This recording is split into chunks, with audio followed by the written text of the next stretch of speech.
Hey, staff aren't supposed to touch that piano, especially tonight. The hotel cleaner's fingers hovered over the keys as laughter rolled softly behind the warning. Someone muttering about knowing one's place at a billion-dollar gala. Crystal glasses clinked, silk brushed marble, and the message settled in. This wasn't his room. Instead of stepping away, he pressed one key, then another, the sound calm and deliberate. Across the lobby, the CEO's posture stiffened, her gaze snapping toward the melody like she'd been called by name. By the way, where are you watching from? Tell me in the comments below. What was really happening beneath the surface wasn't about a rule broken or a piano touched. It was about memory colliding with power, about a song that refused to stay buried, and about how truth doesn't ask permission before it speaks.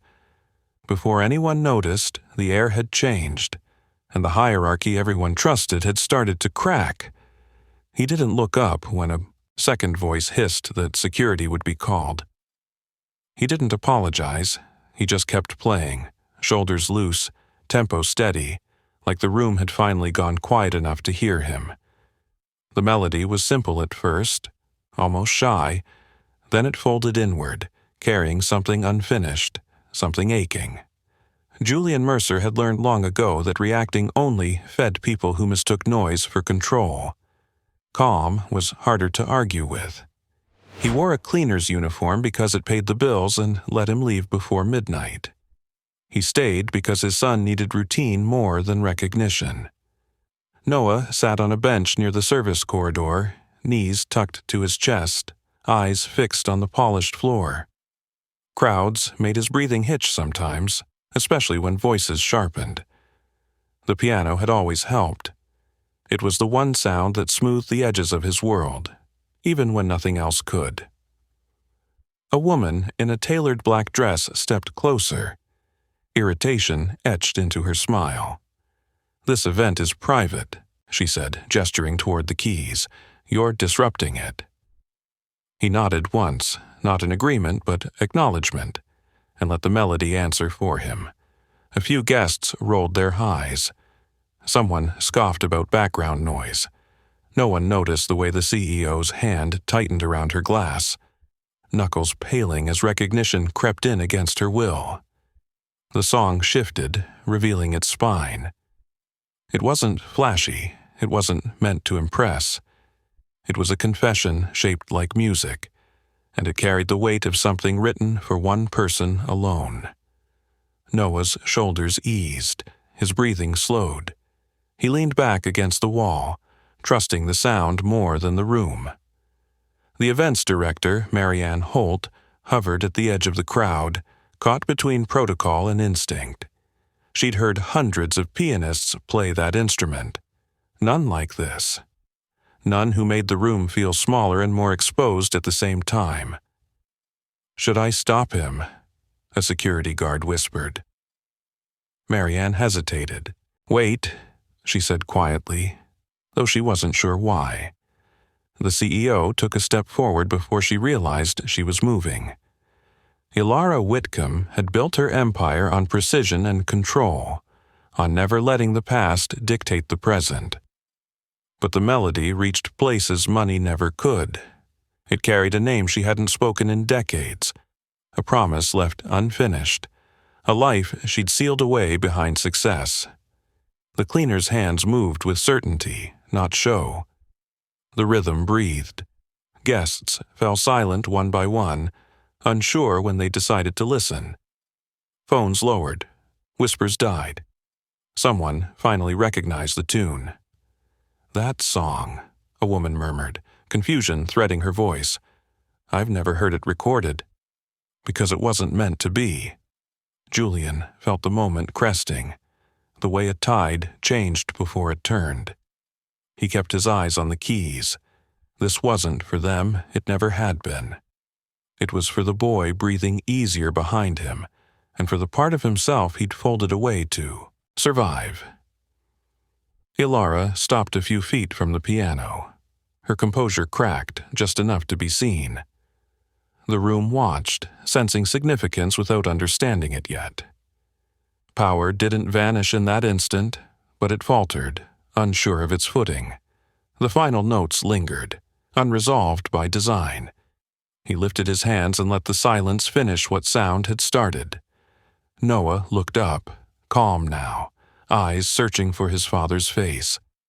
Julian turned and met his gaze, offering a small nod that said everything was okay. Behind them, the gala stood frozen, guests suspended between spectacle and truth, and in that stillness everyone felt it. The unmistakable sense that something private had just become impossible to ignore. Silence held the lobby after the last note faded, thick enough to feel against skin. No one clapped, no one spoke. The kind of pause that made people aware of their own breathing settled in, broken only by the soft hum of chandeliers overhead. He stayed seated, hands resting, loosely in his lap, as if nothing extraordinary had happened, as if the room hadn't just tilted on its axis. Elara Whitcomb was the first to move. She didn't rush, she didn't retreat. She simply stood there, eyes fixed on the piano, jaw tight, memories pressing hard against a present she controlled with ruthless discipline. A few guests followed her gaze, then looked back at the man in the uniform, recalculating him in real time. "That's enough," someone muttered near the bar, uncertain now. "This isn't appropriate." Marianne Holt stepped forward, voice measured but strained. "We'll take a short pause," she announced, lifting her hand slightly. "Please enjoy refreshments while we reset." No one moved. The word reset felt inadequate. The cleaner finally stood, smoothing his sleeves, and turned toward the bench where his son waited. Noah's eyes were bright but calm, his chest rising evenly now. Relief loosened something in the man's shoulders as he crossed the few steps between them. "You okay?" he asked quietly. The boy nodded. "It helped," he said, simple and sure. That certainty mattered more than the room full of strangers. Behind them, whispers spread, cautious at first, then bolder. Someone recognized the melody's structure, the way it refused a clean ending. Someone else mentioned a composer who'd vanished years ago, a name spoken carefully, like it might bruise. Elara heard it all. She felt the weight of eyes turning toward her, waiting for explanation, command, dismissal. Her world didn't allow unanswered questions, especially not public ones. She straightened, preparing to reclaim the narrative. "Who allowed this?" she asked, voice steady but colder now. Marianne hesitated. "He was calming his child," she said. "There was no disruption until he disrupted," Elara cut in. He turned at that, meeting her gaze without challenge. "I'll stop," he said simply. "We're leaving." The ease of it disarmed a few people. He wasn't pleading, he wasn't defiant, just practical. "That won't be necessary," Elara replied, though she wasn't sure why the words came out that way. She gestured toward the piano. "That song, where did you learn it?" A ripple moved through the crowd. This wasn't the dismissal they'd expected. He considered her question, eyes flicking briefly to Noah before answering. "I wrote it," he said. The words landed softly, devastating in their quiet. Someone laughed, too loud, too quick. "That's impossible." Elara didn't laugh. Color drained from her face as recognition locked into place, undeniable now. The room seemed to lean closer. "You're saying," she began, then stopped, breath catching. "That melody was never finished," he said gently. "It wasn't meant for anyone else." The gala fractured into murmurs. Phones came out despite the etiquette drilled into everyone here. Marianne watched it happen, the moment slipping beyond containment. If you're feeling that pause right now, subscribe. because this is where the truth stops being private and starts changing people. Ilara took a step closer, her authority suddenly irrelevant against the gravity of memory. "Your name?" she said. He hesitated, then shook his head. "That doesn't matter." "It matters to me," she replied, almost too quietly. He studied her face, the power, the polish, the woman who'd built walls high enough to keep the past out until music found a way in. "Not tonight," he said. "Tonight's for him." Noah shifted closer, sensing the attention. Small hand slipping into his father's. The gesture grounded him. Around them, guests began to understand that this wasn't entertainment, it was exposure. Something intimate unfolding where spectacle usually lived. Ilara straightened again, composure returning in fragments. "We'll continue the event," she announced, though no one missed the tremor.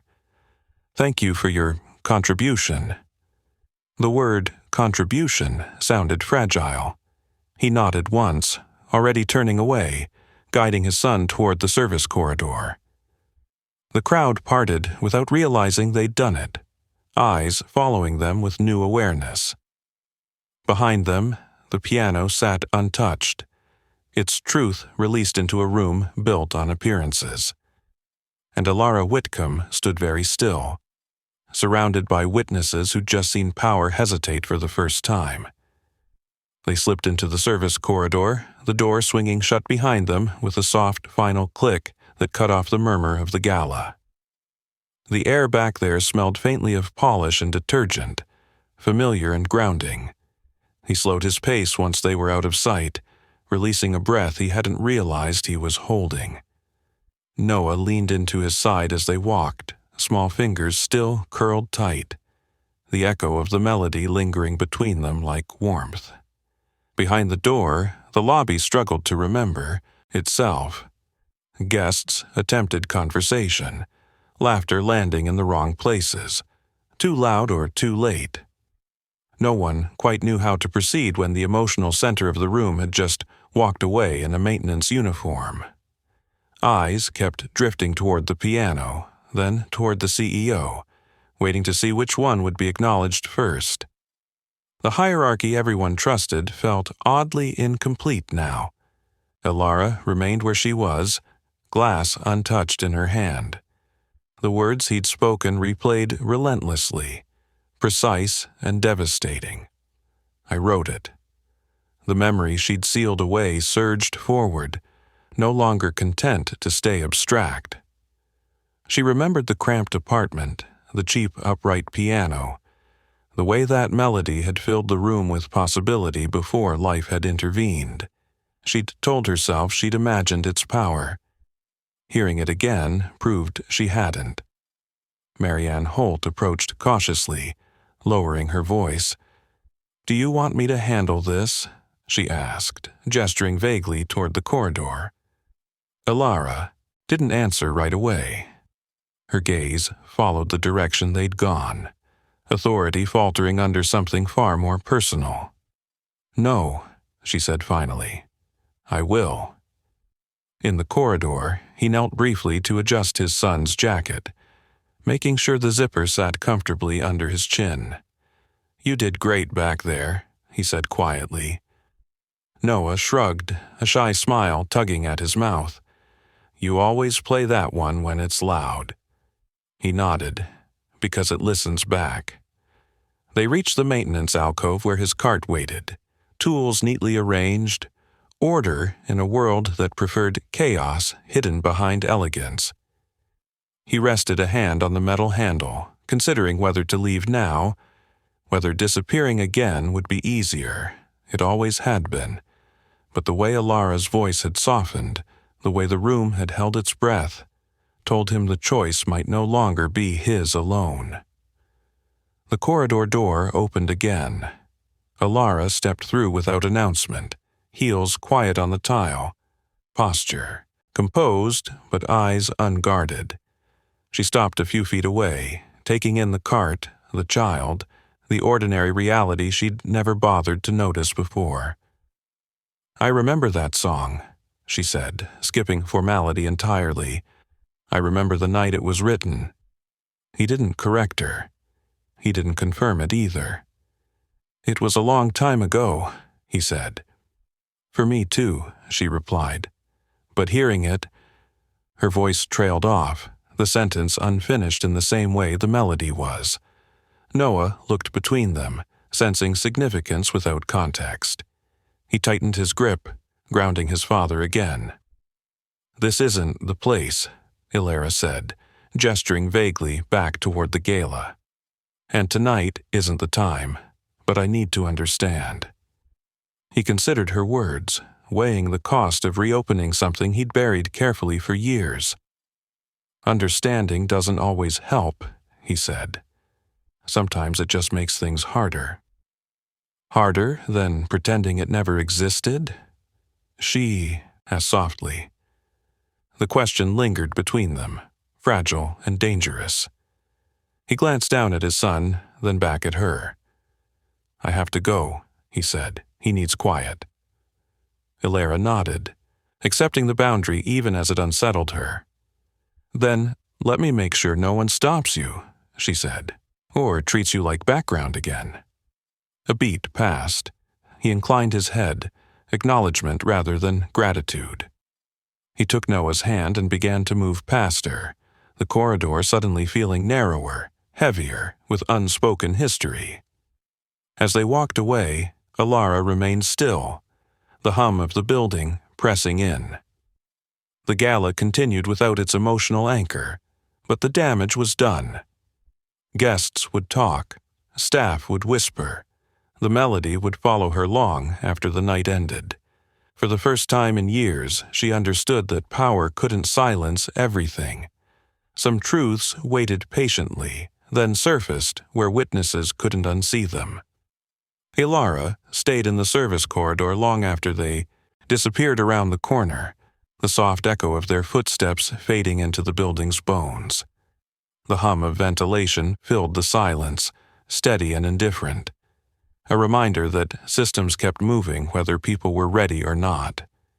She drew a slow breath, straightened her jacket, and returned to the gala with the practiced control that had built her empire. The room adjusted the moment she re-entered.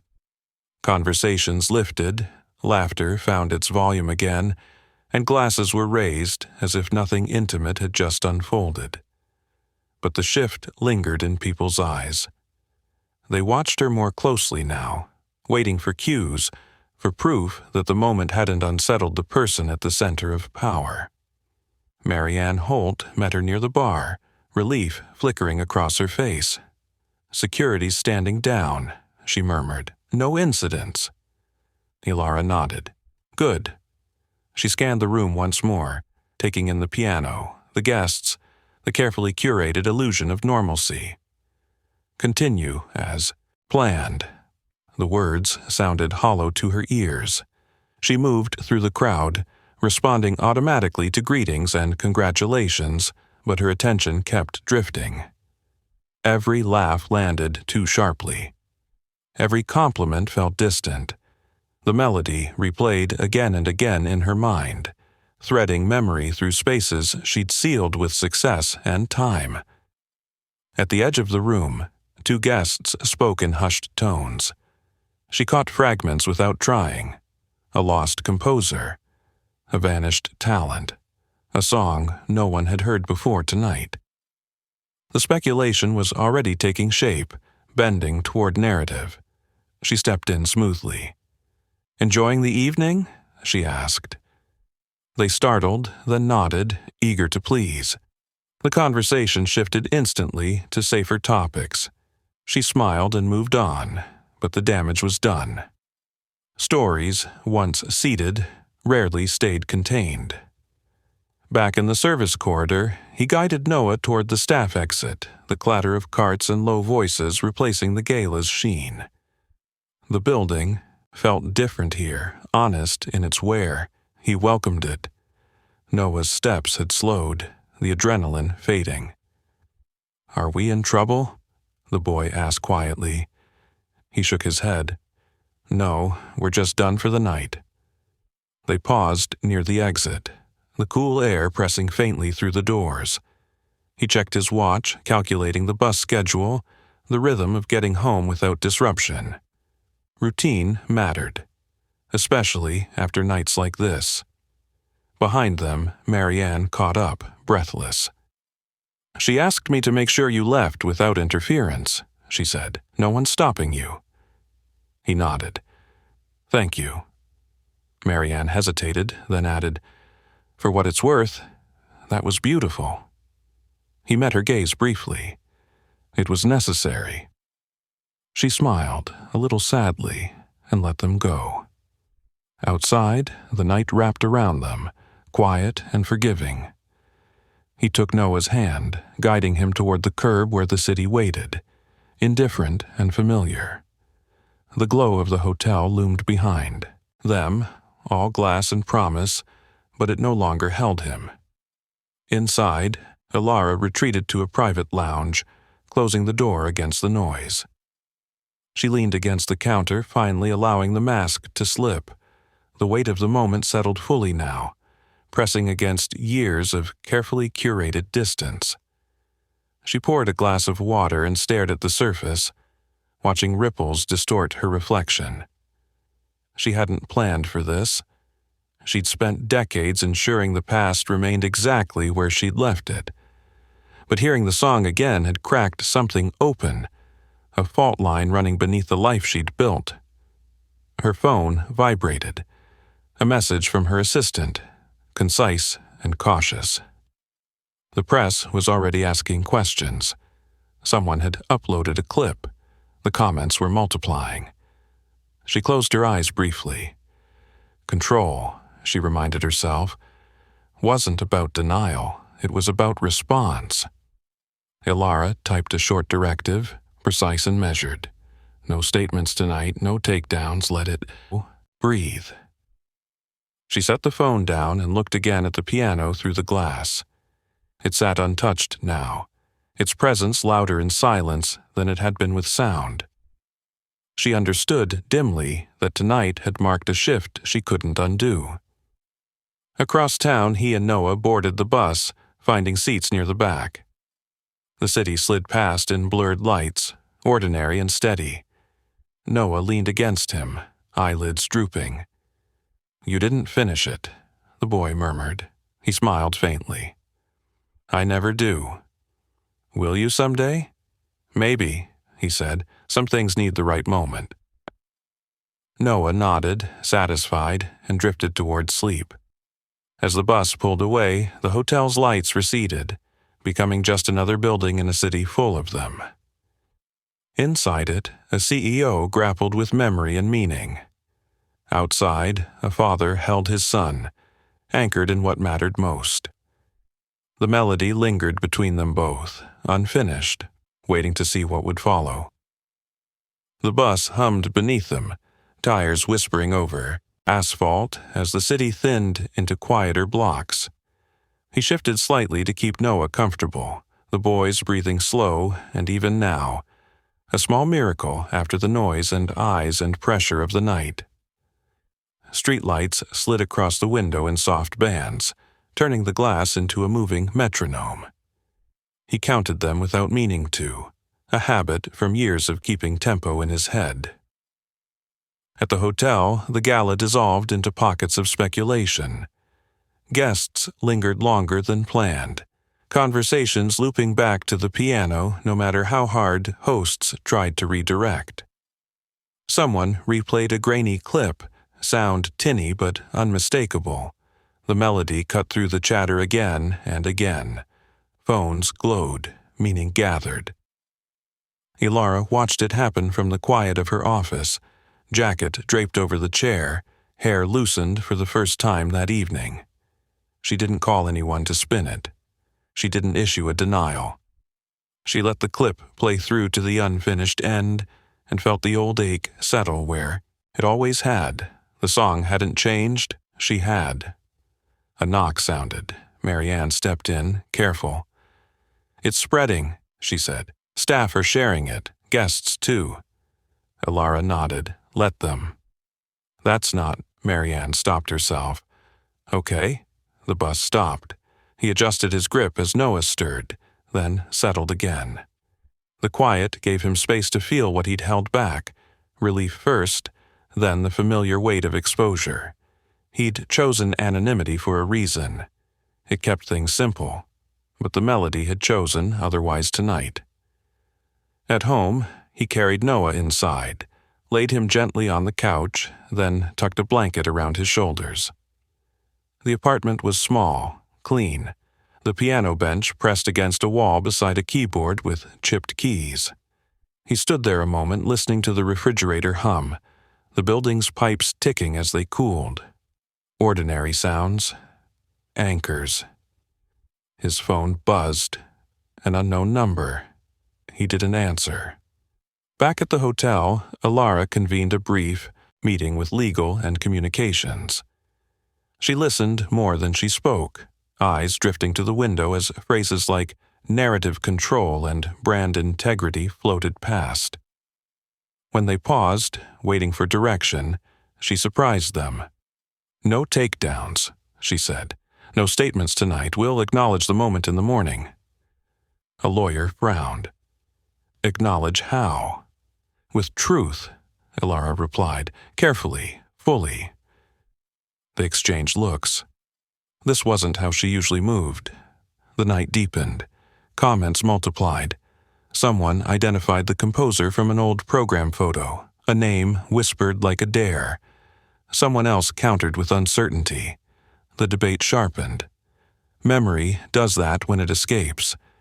If this moment is landing for you, subscribe, because the reckoning isn't in the clip. It's in what follows when silence no longer works. He stood at the kitchen counter rinsing a mug when the phone buzzed again. Same number. He answered this time, voice steady. Hello. Ilara Whitcomb, the voice said, composed but unguarded. I won't keep you long. He closed his eyes briefly, then opened them.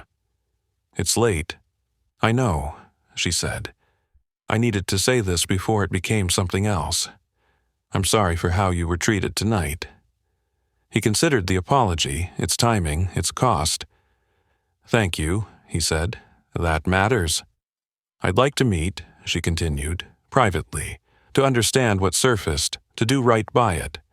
Understanding isn't a transaction, he said gently. I know, she replied. That's why I'm asking. He glanced toward the couch where Noah slept, then back to the quiet kitchen. Tomorrow, he said. Early, somewhere public. Of course. They hung up. He set the phone down and leaned against the counter, feeling the room settle. He hadn't promised anything beyond conversation. That felt right. Morning arrived without spectacle. News outlets framed the clip, as a curiosity at first, then as something more. A question about labor, art, and who gets heard. Staff at the hotel shared their own stories in comment threads. The piano became shorthand for a truth people recognized. Ilara read every word. She didn't reply. He walked Noah to school, hand warm in his, the boy chatting about a drawing he wanted to finish. At the corner cafe, he ordered coffee and waited. Ilara arrived on time, no entourage, posture open. They sat. The city moved around them. I never heard it finished, she said after a moment. It isn't, he replied. They spoke quietly, not about blame, but about choice, about leaving, about staying, about how the wrong room can erase a person and how a single sound can bring them back. By the time they parted, the public had already decided something important. The man with the mop and the melody wasn't background, he was a witness, and the CEO who froze had been seen freezing. Exposure doesn't need a spotlight. Sometimes it only needs a song, played where everyone can hear it. They left the cafe separately, as agreed, the conversation lingering heavier than either of them had expected. He watched Ilara merge into the crowd. indistinguishable now from anyone else navigating the morning rush. That anonymity suited the truth better than spectacle ever could. He finished his coffee slowly, letting the city's rhythm reassert itself, then headed for the bus stop with the same measured pace he always kept. By the time he reached the hotel for his next shift, the building felt subtly altered. Not quieter, not louder, just alert. Staff greeted him with something between respect and curiosity, careful not to cross a line they didn't yet understand. No one mentioned the piano outright, but no one pretended it hadn't happened either. The silence around it was deliberate, fragile. Marianne caught up to him near the service elevator. "She's scheduled an internal review," she said under her breath. "Not just for the event, for everything." He nodded. "That's good." "And she asked if you'd be willing to speak," Marianne added quickly. "Not perform, just talk." He considered it, fingers tightening briefly around the handle of his cart. "We'll see," he said, talking's harder. Marianne smiled, relief and nerves mixing. "It usually is." Upstairs, Alara sat through a meeting she hadn't anticipated would feel like judgment, not from others, but from herself. Advisors laid out risk assessments and public sentiment analyses, graphs tracking engagement that spiked whenever the clip resurfaced. They spoke about optics, about containment. She listened, then interrupted. "We're not containing this," she said calmly. "We're responding to it." A pause followed. Someone nodded, someone else looked uncomfortable. "What happened exposed something real," Alara continued. "Not just about me, about how this place treats people it doesn't expect to listen to." No one argued. The evidence was too visible. In the lobby, he moved through his tasks with the same quiet focus, but he felt the eyes now, not invasive, evaluative. He wiped a counter, adjusted a lamp, checked a schedule board. Each small action grounded him. This was still work. That mattered. During a break, he sat near the service corridor scrolling through messages. A few from strangers. Gratitude, shared stories. He read them, then closed the app. He wasn't interested in becoming a symbol. Symbols flattened people. He'd spent years protecting himself from that. That evening, Alara walked the lobby alone. No cameras, no entourage. She stopped at the piano and rested her hand on the lid without opening it. The hotel felt different to her now, its elegance threaded with vulnerability. She saw the spaces where staff disappeared, the corridors that kept labor invisible. She hadn't noticed before. Now she couldn't unsee them. She found him, near the elevators, finishing his shift. "I won't keep you," she said. "I just wanted to tell you the review starts tomorrow, and I want you there, if you're willing." He met her gaze steadily. "I don't want to be paraded." "I know," she replied. "That's why I'm asking privately."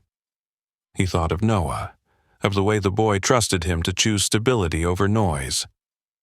"I'll come," he said, "but I'm not there to perform." Alara nodded.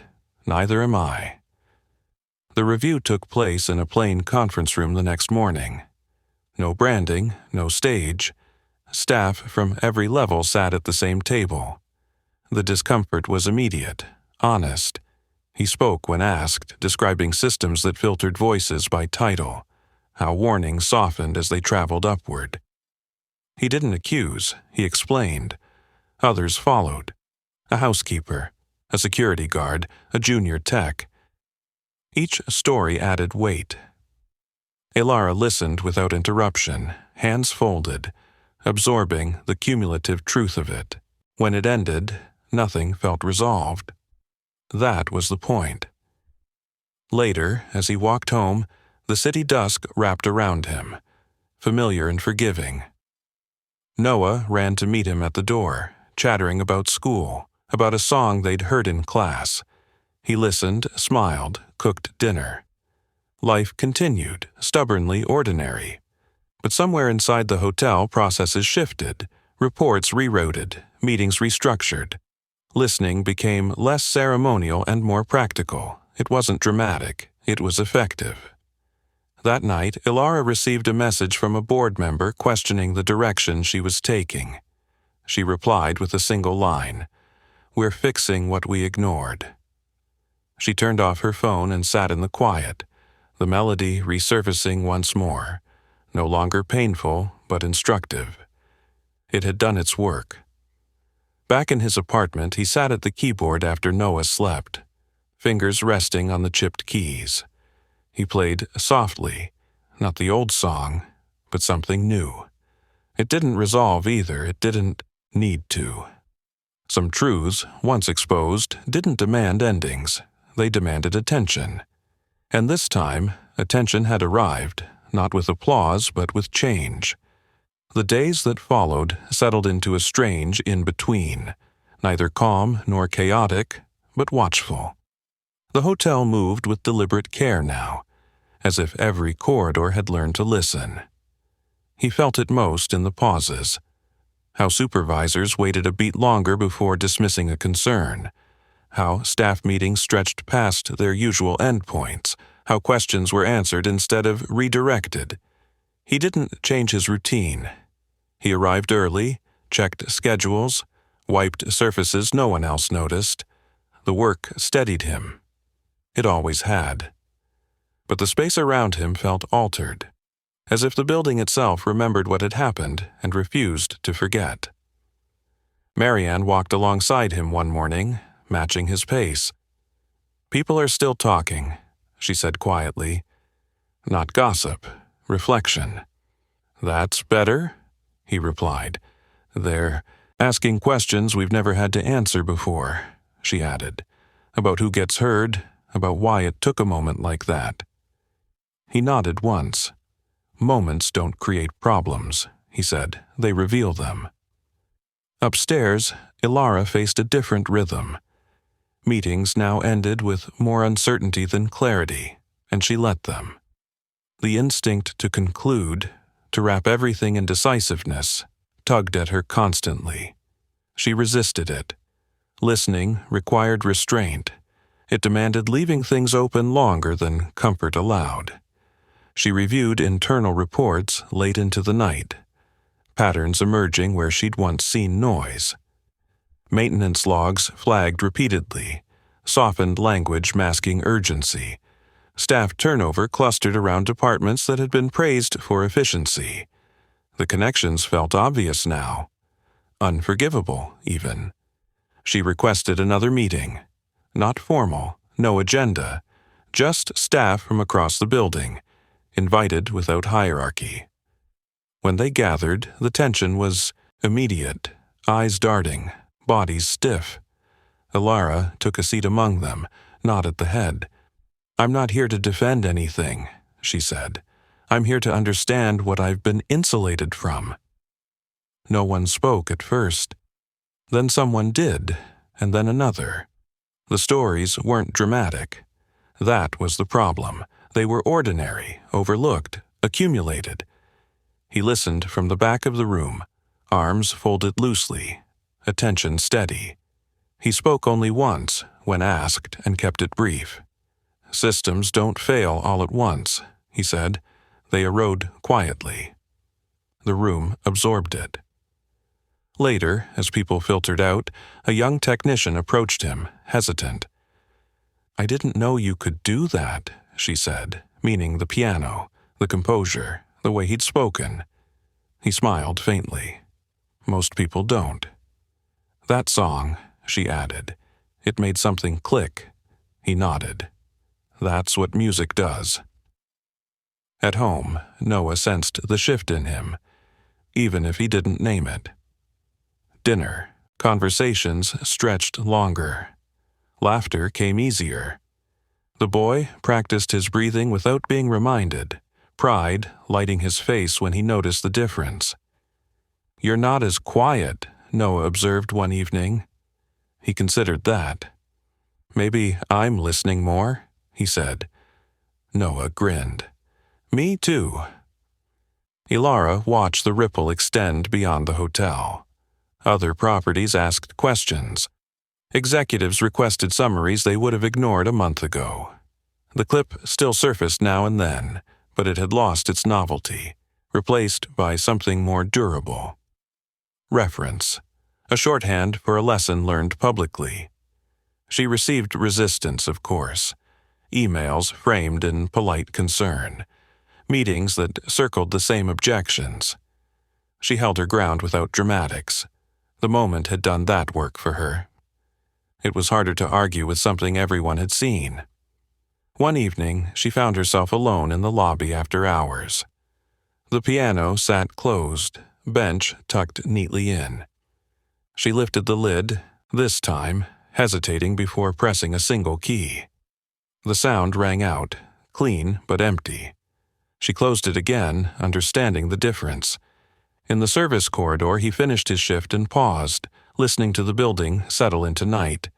The hum felt healthier now, less strained. He couldn't prove it. He didn't need to. As he stepped outside, the city greeted him with its usual indifference. He welcomed that, too. Not everything needed witness. But inside the hotel, something essential had changed. Not because power conceded gracefully, but because it had been confronted with something it couldn't buy or silence. A melody had exposed a truth. People had listened. And now, in the aftermath, the harder work had begun, keeping that listening alive when the moment no longer demanded it. He headed home, hands in his pockets, thinking about dinner, about homework, about whether he'd play later or let the keys rest. The future didn't feel resolved, it felt possible, and for the first time in a long while, that was enough. The shift from reaction to intention happened quietly, the way real change always did. It showed up in meeting invites that included names usually left off, in revised protocols that asked for confirmation instead of compliance, in pauses where decisions used to be automatic. He noticed it without needing to be told. The building felt less defensive now, more curious. He was finishing a late round when Marianne found him near the service elevators, tablet tucked under her arm. "They want to formalize some of this," she said. "The listening channels, the reporting flow." He nodded, tightening the strap on his cart. "Formalizing helps," he said, "as long as it doesn't replace attention." She smiled. "You're not wrong." Upstairs, Ilara prepared for a board call she'd been postponing. The agenda was concise, the implications weren't. She reviewed the notes one last time, then closed them, choosing presence over script. When the screen filled with familiar faces, she didn't ease them in. "We're restructuring how information moves," she said. "Not as a pilot, permanently." A few brows lifted, one voice objected gently, citing risk, precedent, perception. She listened fully, then responded without raising her voice. "The risk was already there," she said. "We just weren't looking at it." The call ended without consensus, which told her everything she needed to know. Consensus had been overrated. Down below, he paused at the piano as he passed, not to play, just to acknowledge it. The instrument had become a marker now, a quiet reminder embedded in the building's memory. Staff glanced at it differently, so did guests. It no longer felt decorative. Noah waited for him near the lobby, backpack slung over one shoulder, drawing pad clutched tight. "Marianne said you might be late," the boy said. "Just a bit," he replied. "You okay?" Noah nodded. "I was drawing, the song." He crouched to look. Lines and shapes spiraled across the page, not notes but movement. Feeling. He smiled. "Looks right." As they waited, a staff member approached hesitantly. "Excuse me," she said. "I just wanted to say I spoke up today about a safety thing, and they listened." He straightened, meeting her eyes. Good, he said. That's how it should be. When she walked away, Noah looked up at him. Did you make that happen? He shook his head. I helped people notice. The rest is theirs. If you're still with this story, subscribe now, because this is the part where quiet moments start changing systems. Ilara descended into the lobby not long after. No jacket, sleeves rolled, posture less guarded. She spotted them and approached without ceremony. I won't interrupt, she said to Noah with a small smile. I just wanted to say thank you for waiting. Noah shrugged, unbothered. We're good. Ilara turned to him. We're implementing the changes, she said. Not just here, across properties. He considered her words carefully. Implementation matters, he said. So does follow-through. I know, she replied. That's why I want you involved, not as a figure, as a check. He felt the weight of the ask settle in his chest. Visibility had a cost, so did absence. He glanced at Noah, then back at her. I can advise, he said. I won't manage. She nodded. That's fair. They stood there a moment. 3 people occupying a space that used to be governed by rules no one questioned. Around them, the hotel moved with new awareness, staff and guests weaving through the lobby without the old sharp divide. Later, as they walked home, Noah kicked at loose gravel, thoughtful. Do you think they'll forget? He asked. He thought about it. Some will, he said. That's why systems matter. They remember when people don't. At home, the evening unfolded, gently. Homework. Dinner. A quiet show playing in the background.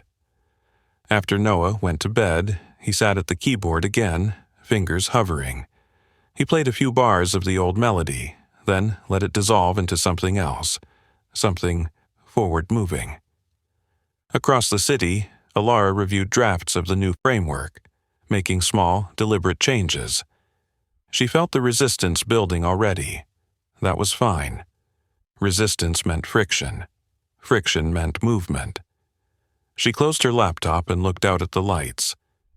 The song returned to her, not as loss this time, but as instruction. It had shown her what power missed when it listened only to itself. In different rooms, at different ends of the same city, they both understood the same truth. Exposure wasn't the end. It was the beginning of responsibility. And responsibility, once claimed in public, had a way of staying claimed. The momentum didn't announce itself. It accumulated. He noticed it first in the smallest places, where change usually hid, before it grew teeth. A revised incident form that asked for narrative instead of checkboxes. A supervisor who paused mid-sentence and said, "Let's hear them out," without irony. A meeting that ended with actions instead of summaries. None of it made headlines. All of it mattered. He kept his distance from the center of it. Advised when asked. Documented what he saw. Corrected language when it drifted toward performance instead of substance. He refused a badge upgrade, declined an office, kept his cart. The work stayed honest that way. Noah adapted faster than anyone. Children always did. He stopped clinging to his backpack in public spaces, started humming under his breath when rooms grew loud. Music class became his favorite hour of the day. The teacher mentioned it casually one afternoon, smiling like she'd noticed something important but didn't need to name it. "You're lighter," she said to him at pickup. He nodded. So is he. At the hotel, Ilara faced the less visible resistance. Not outrage, not revolt, fatigue. People who'd built careers navigating silence didn't enjoy its removal. They questioned the pace, the necessity, the permanence. She listened, acknowledged the discomfort, and kept going. During one board session, a senior member finally said it aloud. This all started because of a song. Ilara met his gaze. "No," she said evenly. "It started because we ignored everything until a song made it impossible." The distinction settled the room. He attended fewer meetings now, by design. The work had to survive without him present. When something worked, he noted it. When it didn't, he said so plainly, without blame. The system was learning, slowly, the way bodies did after injury, cautious, attentive, aware of pain. One afternoon, a technician approached him near the loading bay, hands shoved deep into his pockets. "I filed a report last week," the man said. "I thought it'd disappear." "And?" he asked. "They called me in, asked questions, fixed it." He smiled faintly. "Good." The technician hesitated. "You think it'll last?" He considered the question. "That depends on whether people keep expecting it to." Expectation, he'd learned, was a form of pressure. And pressure, applied correctly, could hold structures together. At home, evenings stretched into something like peace. He cooked more, played less, but more deliberately. The old melody surfaced occasionally, always unfinished, always familiar. He let it be what it was, a reminder, not a destination. Ilara walked the building one night after hours, heels quiet, hands empty. She passed the piano without stopping this time. It didn't need reverence. It had already done its work. She paused instead near the service corridor, watching staff move through their routines with less haste, more voice. She thought about legacy, a word she'd once associated only with scale and permanence. It meant something else now. Not what endured, but what changed because you were there. The press cycle moved on, as it always did. Another clip, another outrage. The comments slowed, then thinned. What remained were internal practices that no longer relied on visibility to function. That was the measure that mattered. One morning, Marianne caught him before his shift ended. "They want to document the process," she said. "Case study, training." He grimaced slightly. "As long as it's about systems, not people." She nodded. That was my condition, too. They stood there a moment, listening to the building breathe. The hum was steady, balanced, no longer strained. He hadn't realized how much noise he'd tuned out before. Noah met him at the door that evening holding a crumpled page. "I finished it," he said proudly. The drawing showed a piano, lines radiating outward. Not sound, but effect. People, hallways, doors opening. At the center, a small figure with big hands and calm eyes. "It's you," Noah said, as if stating a fact. He swallowed, then smiled.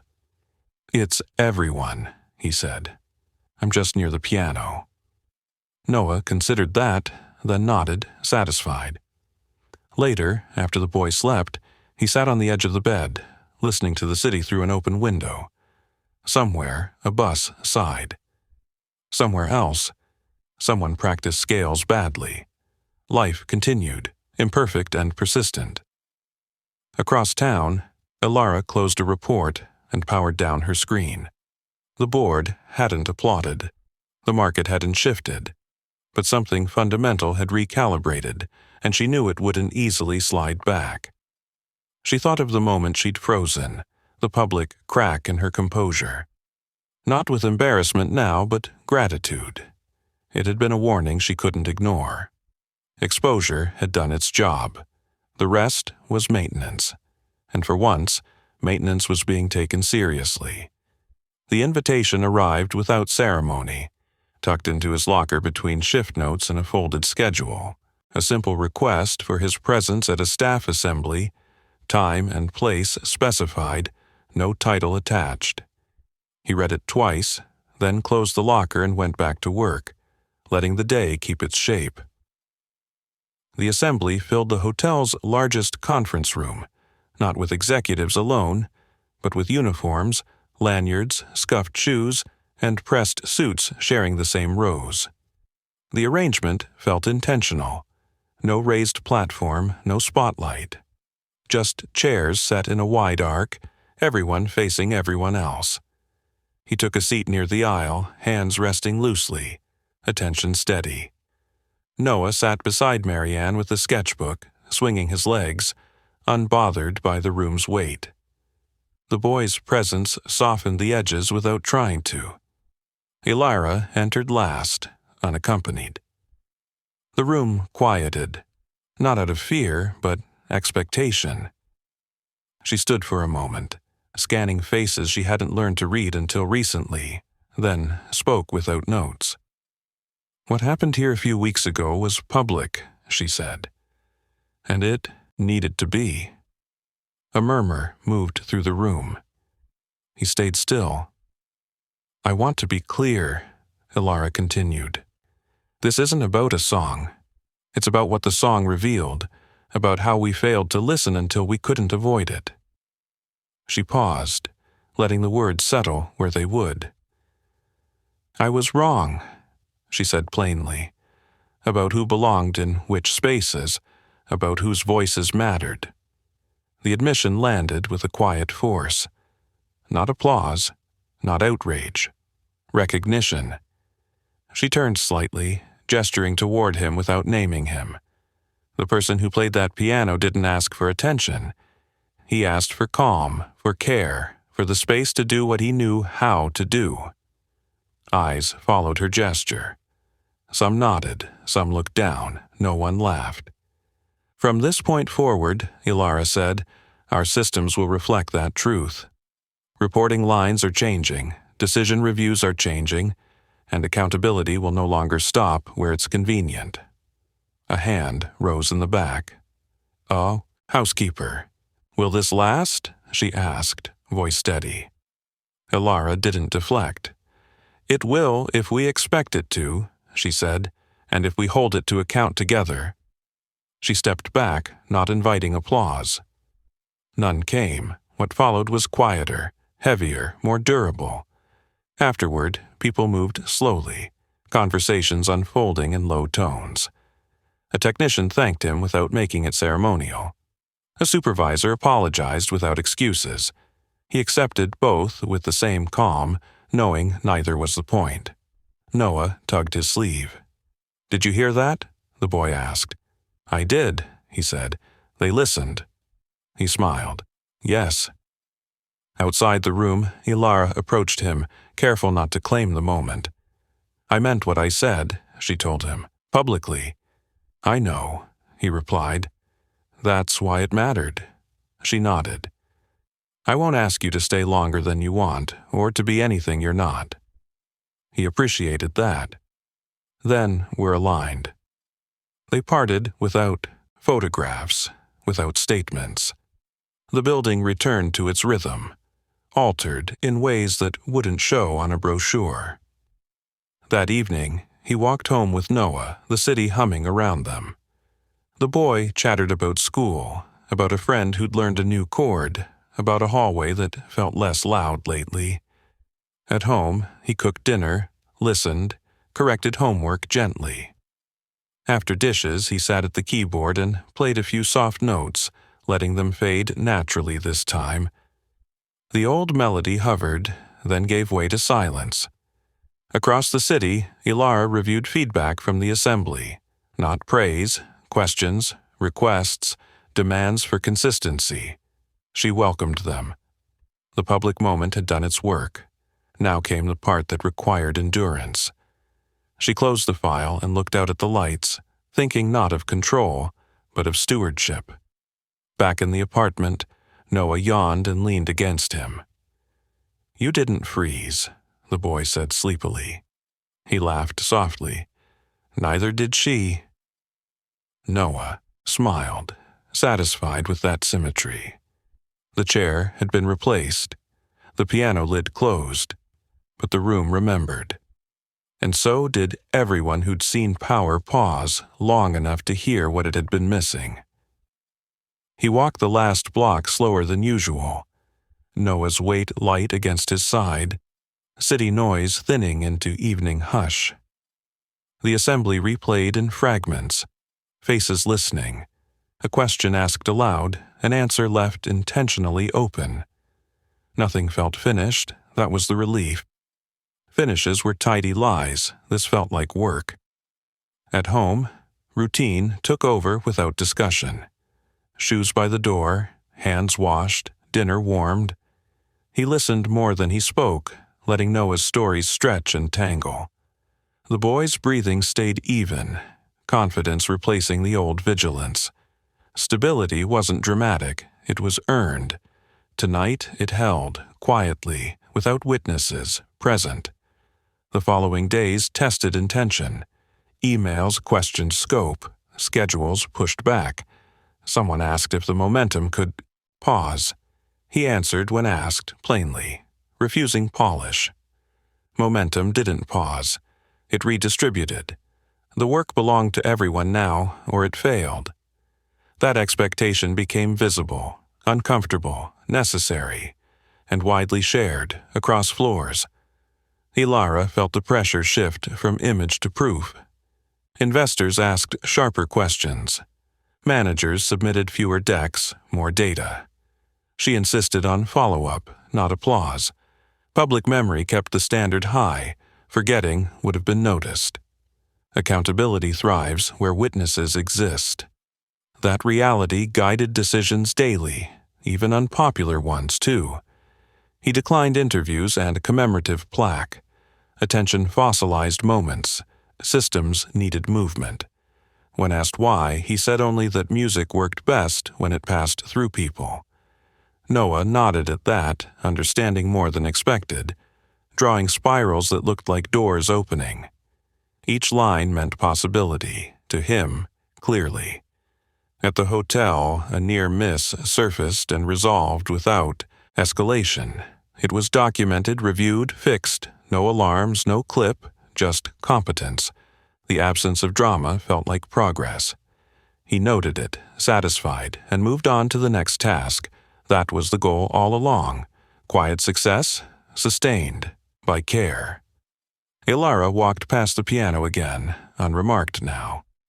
She smiled at the change, not sentimental, practical. Symbols should dissolve after teaching. She redirected budget to maintenance training and mentorship. Choices unlikely to trend, certain to last beyond her tenure.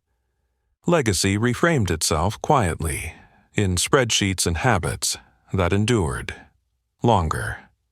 One evening, Noah asked if the song would ever end. He answered carefully, saying endings arrive when listening becomes mutual.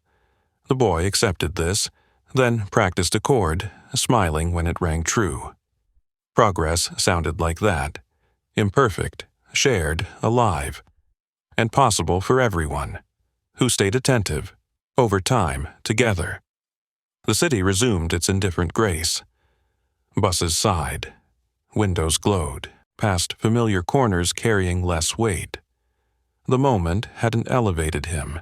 It had redistributed responsibility. That felt right. He never wanted a pedestal, only a system that listened, even when nothing demanded attention. Especially then, most of all, always, present. Ilara closed her notebook at day's end, satisfied but unsentimental. Change required tending. She scheduled reviews months out, resisting shortcuts. The public moment had passed, the obligation remained. Stewardship replaced control, a discipline learned the hard way, under witness, and remembered accordingly, by those present, and many watching. Quietly, still. He checked Noah's backpack before bed, inhaler present, zipper smooth. Ordinary care mattered most. The melody slept tonight. Tomorrow would ask for attention without spectacle. He was ready, not as a hero, as a father who listened and kept listening. When it counted, every ordinary day that followed, forward, onward. The hotel breathed steadily through the night. Somewhere a report was filed and read. Somewhere else a question was asked early. No applause marked it. That was success. Exposure had opened the door. Maintenance kept it open, quietly, together. with patience and shared resolve. After the music faded out, gently. Months later, the clip surfaced again, stripped of urgency. Comments were calmer, informed. Someone referenced policy changes instead of drama. That was the difference. Memory had matured into practice. He smiled at the thought, then returned to work without ceremony. Progress measured quietly, by outcomes alone, not noise anymore. Ilara approved a mentorship budget increase and declined a branding campaign. Substance over shine again. She sent a brief note thanking staff for candor. Replies came quickly. Listening had become reciprocal. Authority felt steadier when shared, less brittle under scrutiny. That stability mattered. In uncertain markets and lives beyond work. He played once more at home, softly, finishing a phrase he'd never finished before. It resolved, modest and true. Noah listened, smiled, then asked for dinner. The ending didn't demand witness. It belonged to them, and that was enough. Closure arrived without applause, just shared presence, at last, homeward. The story settled where it should, in practice, not myth. A piano returned to furniture. A father returned to routine. A leader returned to listening. None of it erased the moment. It ensured the next one wouldn't need music to be heard. That was the point. All along, simply human, listening. The hotel learned new habits the way cities did. Incrementally, without ceremony, one ordinary decision after another. Mornings arrived with quieter urgency. Afternoons closed without the old strain. The building still glittered when it needed to, but its strength lived elsewhere now. In corridors where questions traveled faster than excuses. He noticed it most when nothing happened. No alarms. No tension. Spikes. No last-minute fixes disguised as heroics. Just systems doing what they were meant to do because someone had listened early. That absence of drama felt like the truest success he'd known. He kept his routine intact. Early bus. Familiar entrance. The same cart rolling across the same floors. People greeted him naturally now, not with reverence, not with avoidance. Just recognition. That balance mattered. Noah grew into the calm he'd borrowed at first. School notes mentioned confidence. Teachers mentioned curiosity. Music stayed a companion, not a shield. At night, the boy sometimes asked about the song, not with anxiety, but interest.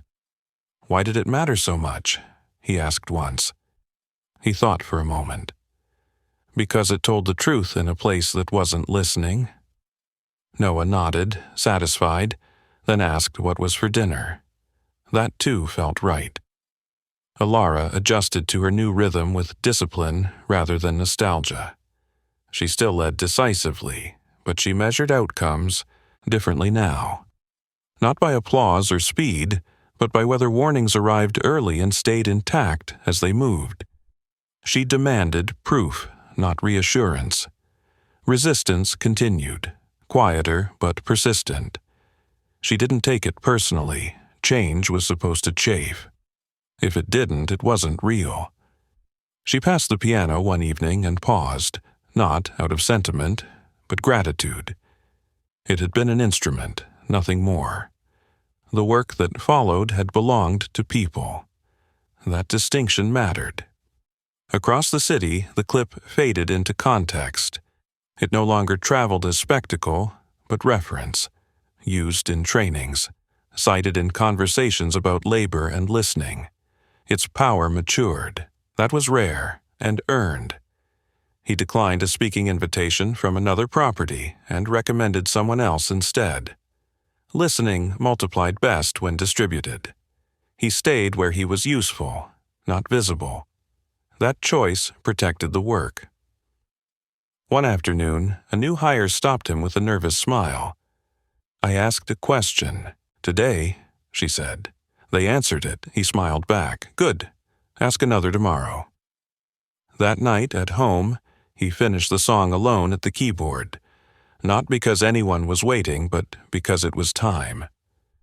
The resolution arrived gently, without flourish, shaped by patience rather than longing. He let the last note fade and closed the lid. No applause followed. No witness needed it. The city kept moving. Buses sighed. Windows glowed. Somewhere, another meeting ended differently because someone remembered to listen first. Somewhere else, a child slept easier. Alara closed her week with a short note to staff, no headline, no framing, thanking them for candor and consistency. Replies came back quickly, practical and honest. She powered down her screen and left the office without fanfare. Stewardship had replaced control. It was quieter, heavier, worth it. The story of the wrong moment softened into instruction. A reminder that power didn't vanish when challenged by truth. It matured. And dignity didn't demand a stage. It required space. If you want the next story title, ask me for it. Subscribe and don't miss our next story. CEO quietly followed single dad janitor after work. What she discovered changed everything. Trust me, you'll feel it. And tell me in the comments, what injustice should we tackle next?